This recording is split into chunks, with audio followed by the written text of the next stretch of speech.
Pour le Parcours du Monde à Paris en 2017, j'ai voulu rassembler quelques œuvres un peu exceptionnelles, parce que c'est comme le grand rendez-vous de tous les collectionneurs de la planète. Et entre autres, j'ai un extraordinaire masque du détroit de Torres, qui est une région dans le sud de la Nouvelle-Guinée. Ce sont des sculpteurs qui font des masques étonnants, de grande taille, avec un visage qui a une force, avec ses yeux qui vous regardent, et ces perruques en cheveux humains étonnantes et ces peintures. C'est des masques qui sont très rares, c'est vraiment, pour l'art de la Nouvelle-Guinée, un objet tout à fait extraordinaire.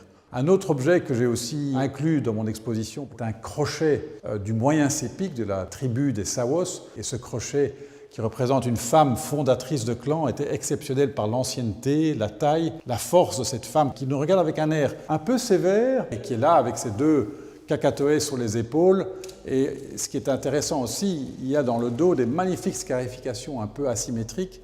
Et ici, vous avez le crochet, parce que c'était au fond un crochet pour accrocher les crânes trophées des ennemis qui venaient des villages suivants. Cette femme est à la fois le symbole de la fondatrice du clan, la mère de toute la tribu, et en même temps une vraie femme, probablement, qui a vécu il y a 200-300 ans. Le troisième objet, exceptionnel aussi, est un masque d'Anguéré, donc de la Côte d'Ivoire, qui est d'une simplicité dans le dessin que je trouve sublime. Quand on le regarde même de profil, il y a une ligne qui est absolument parfaite, avec un travail du sculpteur qui est d'une grande sobriété, avec juste l'arête du nez verticale, les deux dessins d'escarification et une petite bouche. C'est un objet qui est mythique, très très connu pendant 50 ans, parce que considéré que c'est un des plus beaux. Il a une patine d'une grande richesse, avec des couches et des couches d'offrandes sur ce masque. Je trouve que c'est vraiment un objet frappant d'élégance et de simplicité, toujours très considéré, publié de nombreuses fois.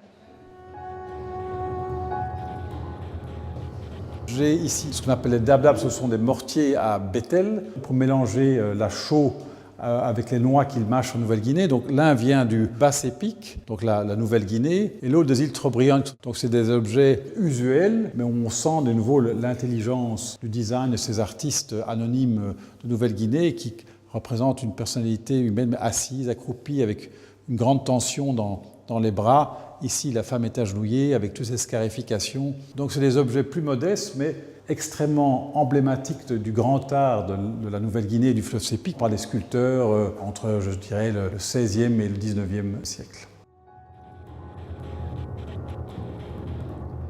J'ai pu réunir pour la première fois 3 exceptionnels tabourets des Luba, donc la République démocratique du Congo, dont on avait ici un exemplaire remarquable. Cette femme cariatide qui est symbole du pouvoir royal dans cette grande culture des royaumes de la savane. Je l'ai mis à côté de 2 autres qui sont de collections privées et qui permettent de voir un peu le dialogue dans les grands styles et l'expansion du royaume Luba et de l'art Luba à travers 400-500 ans d'histoire. Et je crois que les gens vont vraiment réaliser la qualité remarquable dans la sculpture, les mains, le visage, la patine qui est absolument magnifique de ce tabouret cariatide fait par le maître de la cour du prince Bouki.